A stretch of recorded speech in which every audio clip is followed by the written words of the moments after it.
एक दूर दराज गांव था जहां पहाड़ों के दामन में छोटी सी बस्ती आबाद थी।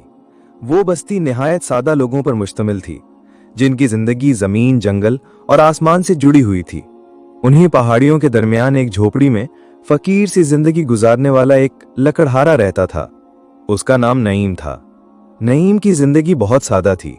सुबह होते ही वो कुल्हाड़ी कंधे पर रखकर जंगल का रुख करता, वहां सूखी टहनियां और दरख्तों की गिरी हुई शाखें जमा करता, गठरी बांधता और उन्हें गांव के बाजार में बेच आता। दिन भर की मुशक्कत के बाद जो थोड़ा बहुत मिलता, उसी से बीवी और बेटे का पेट पालता। उसकी बीवी का नाम शाइस्ता था। वो घर संभालती, चूल्हे पर हल्की आंच में दाल पकाती, बच्चे के कपड़े धोती और जो भी थोड़ा बहुत होता उसी में खुश रहती।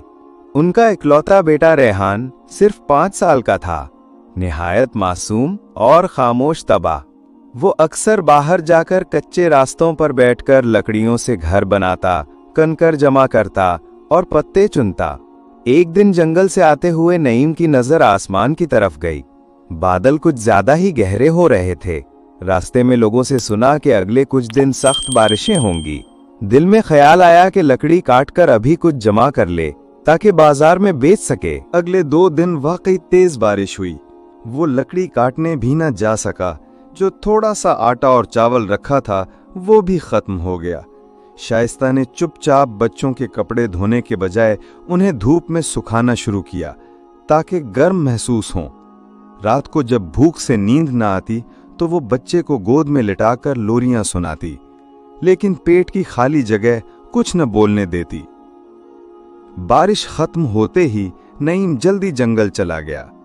उस दिन उसने कुछ ज्यादा लकड़ी जमा की, मगर बाजार में दाम बहुत कम मिले।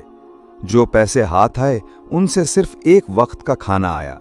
ऐसे ही दिन गुजरते गए और एक दिन अचानक रेहान की तबीयत खराब हो गई। वो जो हमेशा चुपचाप खेलता था, अब एक तरफ पड़ा था, न कुछ खाता न कुछ कहता। उसके जिस्म पर बुखार चढ़ गया, सांस तेज चलने लगा। शाइस्ता का चेहरा खौफ से सफेद हो गया। उसने कुछ पुराने घरेलू नुस्खे आजमाने की कोशिश की, मगर कोई फायदा ना हुआ। नईम भागकर करीबी गांव के तबीब के पास गया, मगर दवा के लिए पैसे मांगे गए जो उसके पास ना थे। वो घर वापस आया, खाली जेब, टूटे दिल और नम आंखों के साथ। घर में दाखिल हुआ तो रेहान एक कोने में चुपचाप लेटा हुआ था। आंखें बंद थीं, जिस्म पसीने से भीगा हुआ था। शाइस्ता खामोशी से कपड़ा बदल रही थी। नईम वो मंजर देखकर बैठ गया। झोंपड़ी के कोने में बैठकर दोनों हाथ उठाए, सर झुका लिया और देर तक कुछ कहे बगैर बस आंखों से दुआ बहती रही। उसकी जुबान खामोश थी, मगर दिल चीख चीख कर कह रहा था, ऐ मेरे अल्लाह, मेरा बेटा बचा ले। मैं तेरे दर के सिवा किसी के दर पर नहीं गया। तू ही सुनने वाला है, तू ही शिफा देने वाला है।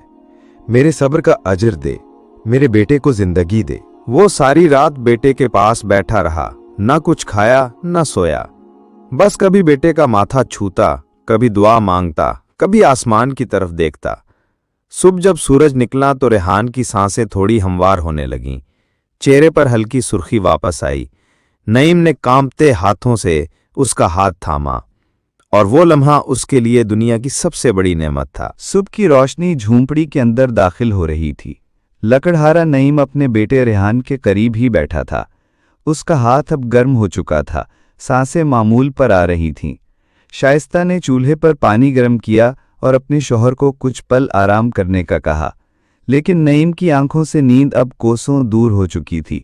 वो सिर्फ अपने बेटे का चेहरा देखकर अल्लाह का शुक्र अदा कर रहा था। 2 दिन गुजर गए।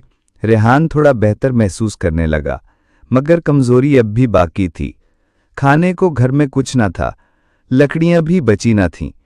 नईम ने दिल में सोचा कि जंगल के बजाय आज किसी और तरफ जाऊं, शायद कुछ नया मिल जाए। वो घर से निकला और पहाड़ी रास्ते पर चलता गया। कुछ दूर चलने के बाद उसे एक पुराना रास्ता याद आया, जो काफी बरसों पहले वो मछली पकड़ने के लिए इस्तेमाल करता था जब वो छोटा था। आज कई साल बाद वो उस तरफ बढ़ने लगा। पहाड़ी के नीचे एक खामोश साहिल था, जहां नीला पानी अपनी लहरें जमीन से मिला रहा था। नईम ने एक लकड़ी की छोटी सी किश्ती देखी जो साहिल पर टूटी फूटी हालत में पड़ी थी। उसने सोचा کہ اگر سمندر نے اسے بلایا ہے تو خالی ہاتھ نہیں لوٹائے گا۔ وہ کچھ شاخیں اکٹھی کر کے کشتی کو تھوڑا سنوارنے لگا، پھر سمندر میں دھیرے دھیرے کشتی کو دھکیلا۔ کشتی ہلکی سی موج میں بہنے لگی۔ نعیم نے نہ کوئی جال ساتھ لایا تھا، نہ کانٹا نہ چارہ، بس دل میں یقین لے کر نکلا تھا کہ اللہ جو چاہے گا وہی ہوگا۔ چند لمحے گزرے ہوں گے کہ اچانک پانی میں ہلچل ہوئی۔ ایک مچھلی بڑی اور چمکتی ہوئی کشتی کے کنارے آ کر تیرنے لگی۔ نعیم حیران تھا۔ وہ مچھلی کشتی کے ساتھ ساتھ تیرتی گئی، پھر اچانک پانی سے باہر اچھلی اور نعیم کے پیروں کے پاس ایک چھوٹا سا تھیلا گرا۔ نعیم نے جلدی سے تھیلا اٹھایا، اس کا دل زور زور سے دھڑکنے لگا۔ تھیلا کھولا تو اس میں کچھ سونے کے سکے رکھے ہوئے تھے۔ وہ سکتے میں آ گیا۔ یہ خواب تھا یا حقیقت؟ اس نے مچھلی کی طرف دیکھا جو دوبارہ پانی میں غائب ہو چکی تھی۔ نعیم نے آسمان کی طرف دیکھا اور آنکھیں بند کر کے دل ہی دل میں کہا، اے اللہ، تو نے میرے صبر، میری دعا اور میرے یقین کو رد نہیں کیا۔ تو نے مجھے وہاں سے دیا جہاں سے میں نے کبھی امید بھی نہ کی تھی۔ وہ کشتی کو واپس کنارے پر لے آیا۔ سونا اس کے لیے خزانہ نہیں تھا، بلکہ اللہ کی طرف سے عطا کیا ہوا وسیلہ تھا۔ اس نے فیصلہ کیا کہ اس دولت کو ضائع نہیں کرے گا، بلکہ اپنے بیٹے کا علاج کرائے گا، جھونپڑی کی مرمت کرے گا اور کچھ پیسے ان لوگوں میں بانٹے گا جو اسی کی طرح مجبور ہیں۔ جب وہ واپس گھر پہنچا تو شائستہ اسے دیکھ کر حیران ہوئی۔ نعیم نے کوئی فخر سے نہیں بلکہ عاجزی سے صرف اتنا کہا، ریحان بچ گیا اور اللہ نے ہمیں زندگی کی ایک اور شکل دے دی ہے۔ شائستہ کی آنکھوں میں آنسو آ گئے۔ اس دن ان دونوں نے ایک ساتھ بیٹھ کر سب سے پہلے سجدہ کیا۔ جھونپڑی میں اب بھی غربت تھی، مگر دل میں سکون تھا، اور نعیم جانتا تھا کہ اصل دولت وہ یقین ہے جو انسان کو دعا کرتے وقت آنکھیں بند کرنے پر اللہ سے جوڑ دیتا ہے۔ ریحان کی طبیعت اب پہلے سے کافی بہتر ہو چکی تھی۔ شائستہ کے چہرے پر وہ تھکاوٹ نظر نہیں آ رہی تھی جو کئی دنوں سے مسلسل تھی۔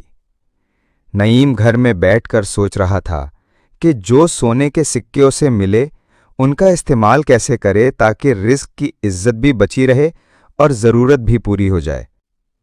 اس نے سب سے پہلے ریحان کو گاؤں کے مشہور طبیب کے پاس لے جا کر مکمل علاج کرایا۔ دوا، پرہیز، آرام، سب کچھ وہ دل سے کرتا رہا۔ بیٹا جلد ہی کھیلنے کودنے لگا، پہلے کی طرح خاموش، لیکن اب چہرے پر ایک نئی روشنی کے ساتھ۔ نعیم نے سونا لے جا کر شہر کے سنار سے کچھ چاندی اور تانبے کے برتن بنوائے اور باقی پیسوں سے ایک چھوٹا سا لکڑی کا کاروبار شروع کر دیا۔ اب وہ صرف لکڑیاں نہیں کاٹتا تھا، بلکہ دوسرے غریب لکڑہاروں سے سستی قیمت پر لکڑیاں خرید کر شہر میں اچھے داموں بیچنے لگا۔